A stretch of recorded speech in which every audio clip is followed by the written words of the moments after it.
Gracia, misericordia y paz, de parte de Dios nuestro Padre y del Señor Jesús a ustedes siempre. Amén. Pueden sentar.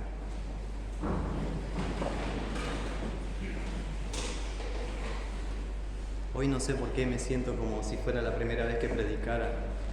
Me siento muy ansioso y nervioso. Siempre me pasa.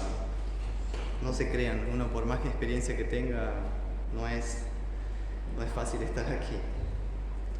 Pero el Señor nos escoge no porque seamos perfectos, sino porque Él es un Dios de amor, que sabe el camino que recorremos en esta vida,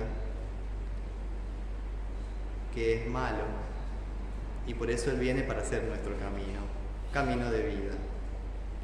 Y en cierto momento Jesús, en su caminar con los discípulos, les hace esta pregunta. Ya había pasado cierto tiempo que lo conocían a Jesús, habían visto sus milagros, cómo multiplicó, ¿se acuerdan? Los panes y los peces, cómo había calmado la tempestad en el mar. Hasta ellos se habían preguntado, ¿no? ¿Quién es este que hasta el viento del mar le obedece? Habían escuchado sus parábolas, sus predicaciones, cómo se acercó con misericordia a la gente necesitada. Pero en cierto momento Jesús les dice, bueno, ¿qué dice la gente de mí? ¿Qué piensan?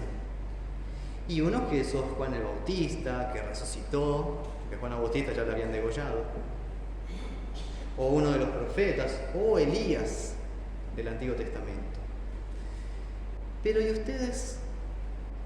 Ustedes, ¿quién dicen que soy? Y acá podríamos decir, ¿quién dicen que soy yo? Como se dice acá en Argentina, yo. Y es una pregunta muy personal, que amerita una respuesta.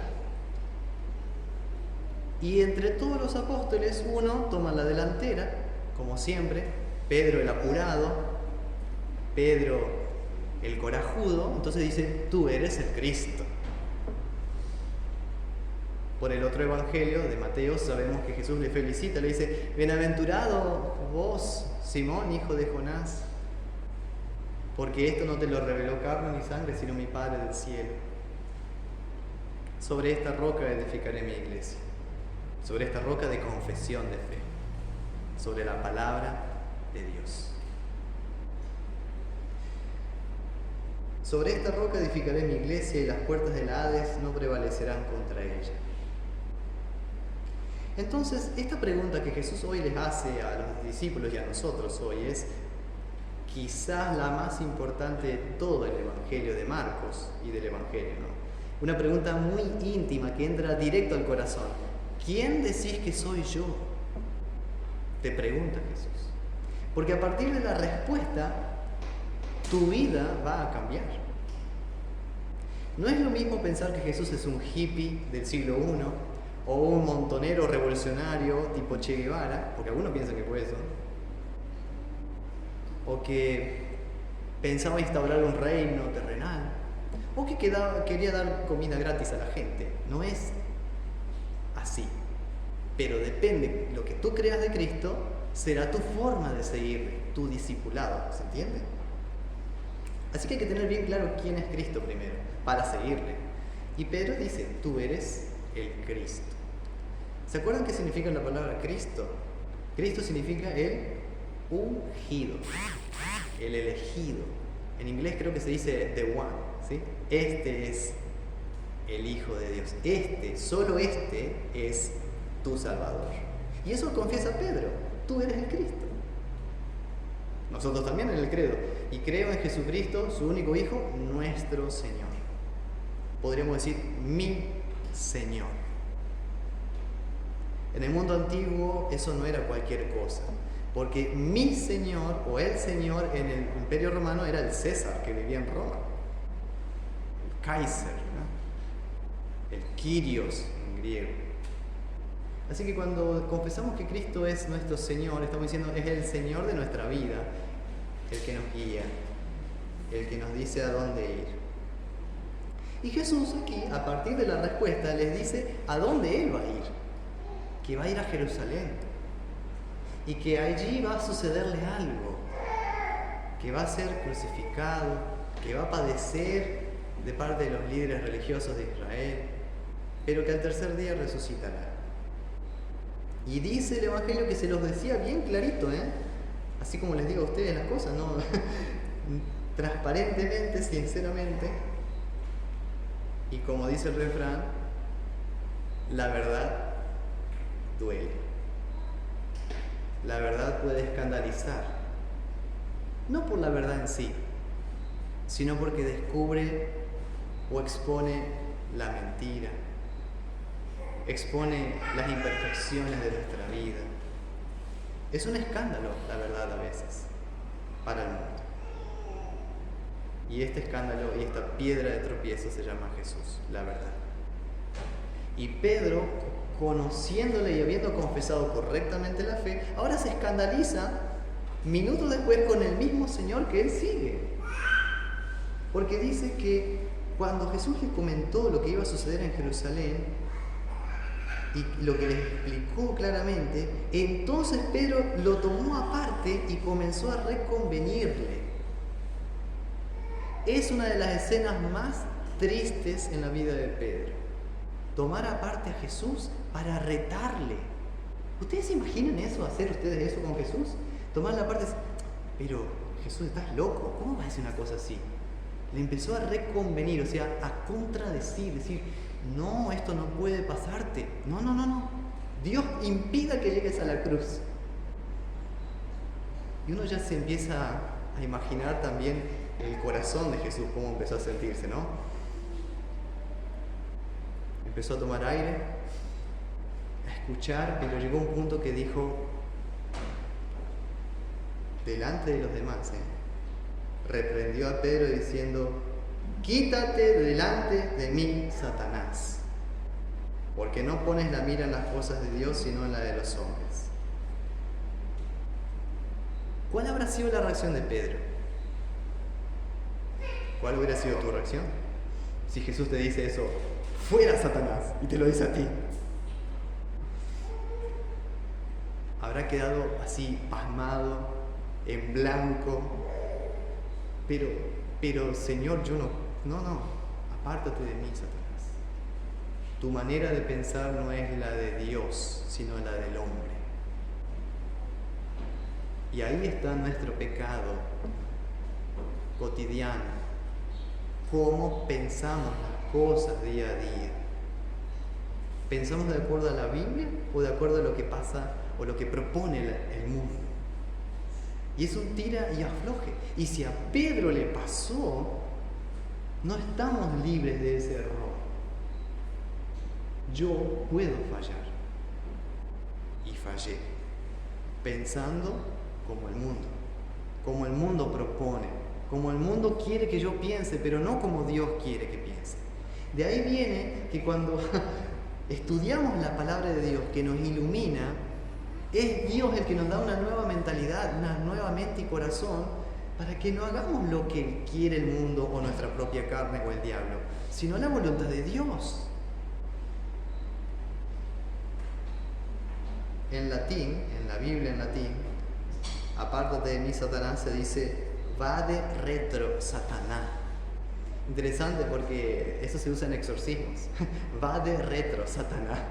Así que Cristo lo está liberando o exorcizando de una mentalidad torcida que no quiere que Jesús llegue a la cruz por Pedro, por mí y por ti. Imagínate si Jesús le hubiera hecho caso a Pedro. Si Jesús te hiciera caso a vos en tus pensamientos pecaminosos, ¿qué sería de ti? No sería tu Señor y Salvador. Sería como esos dioses que se predican hoy, ¿no? El Dios tipo Aladino, ¿no? Cuando lo necesito Dios lo froto, ahora ayúdame Dios, y me tenés que ayudar. No es así. No es así como debe ser nuestro trato con Dios. Dios es Dios. Es así. Dios es Dios. Dejémosle ser Dios. Dejémosle que nos guíe. Obedezcamos su santa palabra. Y si tenemos que ir a Jerusalén con Él, vayamos. Su propósito es bueno, aunque sea incomprensible ahora para Pedro. Pedro no debe entender todavía lo que significa la cruz y la resurrección, pero Jesús se lo explica claramente. Lo que pasa es que en nuestro transitar de vida, en la fe, vamos adquiriendo experiencia. Por eso San Pablo dice, ¿no?, que a la fe le sigue la paciencia la prueba, la experiencia, y eso la esperanza. Por eso San Pablo dice eso, y por eso es la lectura paralela. Vamos aprendiendo en nuestro caminar de fe. Es la idea, ¿no, chicos? Que vayamos creciendo y madurando en la fe, no quedándonos enquistados en cierto momento sin seguir aprendiendo. Y Dios tiene paciencia. La paciencia es Dios. Lo dijo mi hijo de 3 años. Me quedé helado. Pero gracias a una madre que habla con su hijo las cosas de la fe. Eso no es de él. Eso es porque la palabra está en la casa. Y ahí entramos en otro tema. Cuando los pensamientos del mundo y de Satanás entran en el hogar, porque están en el hogar, entran, quieren entrar, podemos también usar las palabras de Jesús para nosotros.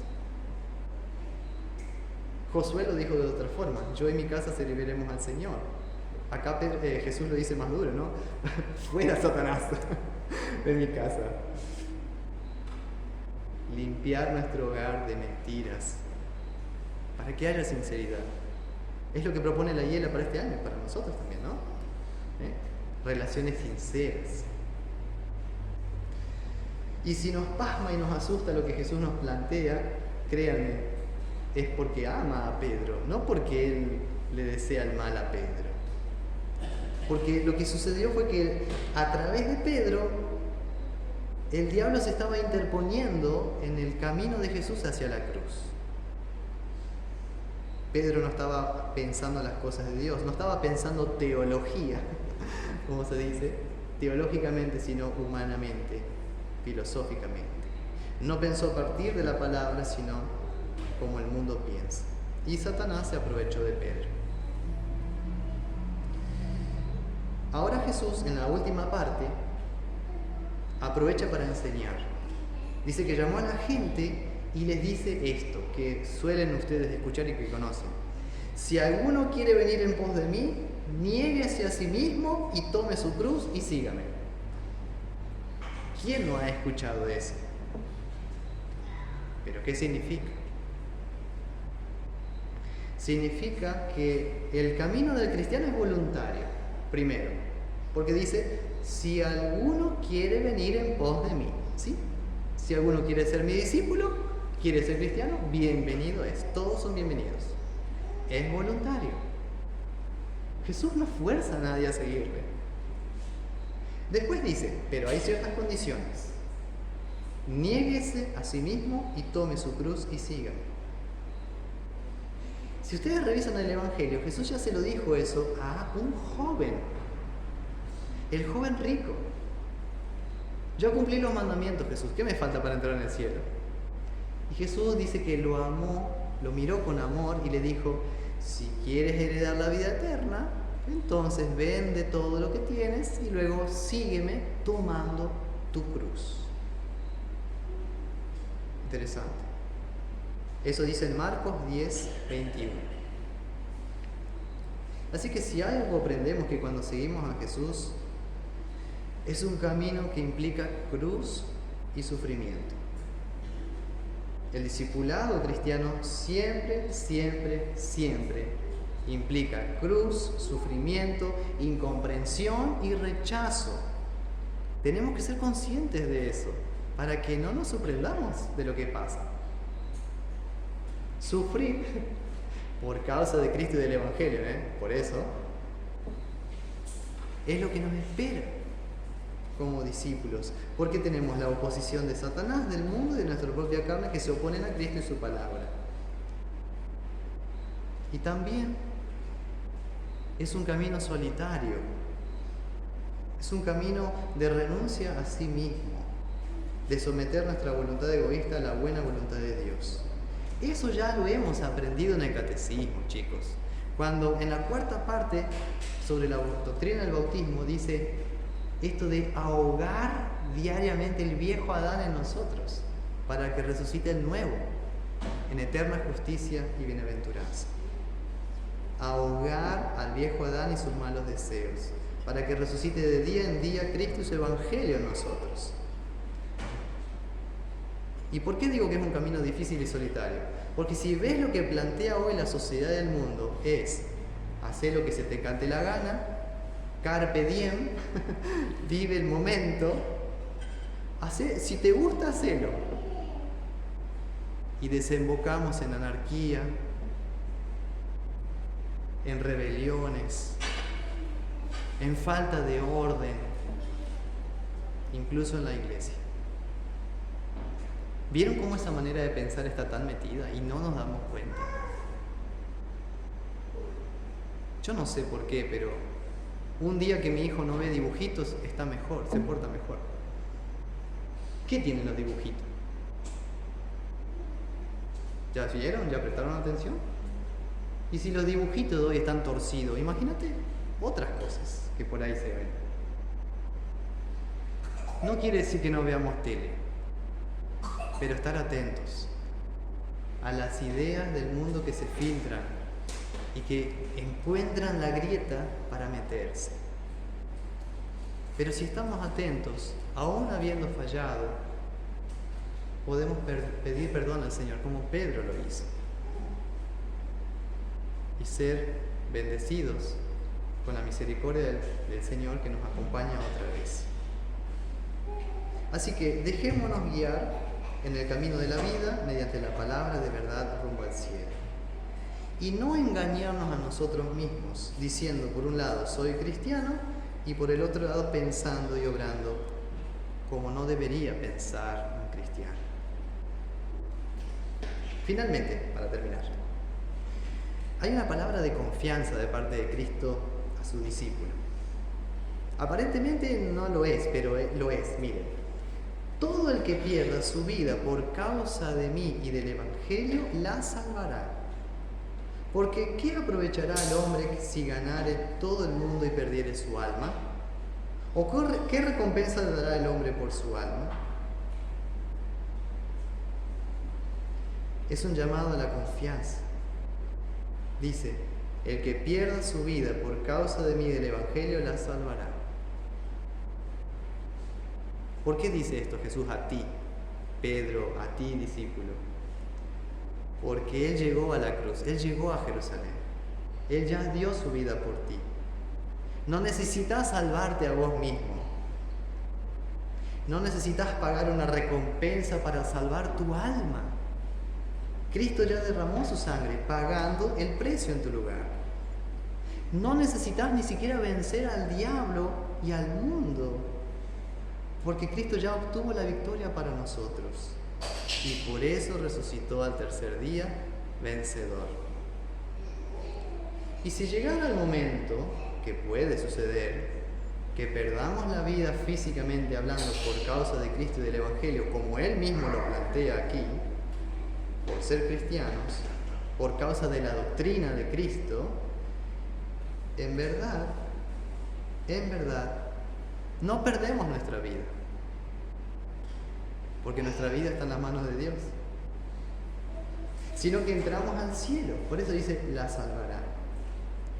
El que pierda su vida por causa de mí y del Evangelio, la salvará. San Pablo lo dijo de otra forma. Si habiendo sido antes nosotros enemigos de Dios, fuimos reconciliados por Dios por la muerte de su Hijo, mucho más ahora que estamos reconciliados con Él, seremos salvados por la vida de su Hijo. El dolor y la muerte han sido vencidas por Cristo, de tal manera que no debemos tener miedo de enfrentar la cruz del martirio, la que plantea Cristo. Satanás fue derrotado por Jesús. Podemos luchar con la palabra de Dios y también vencerlo cotidianamente. El pecado ya fue pagado. La puerta del cielo ya está abierta. Dejemos el pecado y el mal caminar y sigamos al Señor en este sendero solitario, estrecho, pero hermoso, porque lleva a la patria celestial. Que la gracia del Señor Jesús, el amor de Dios y la comunión del Espíritu Santo sea con ustedes siempre.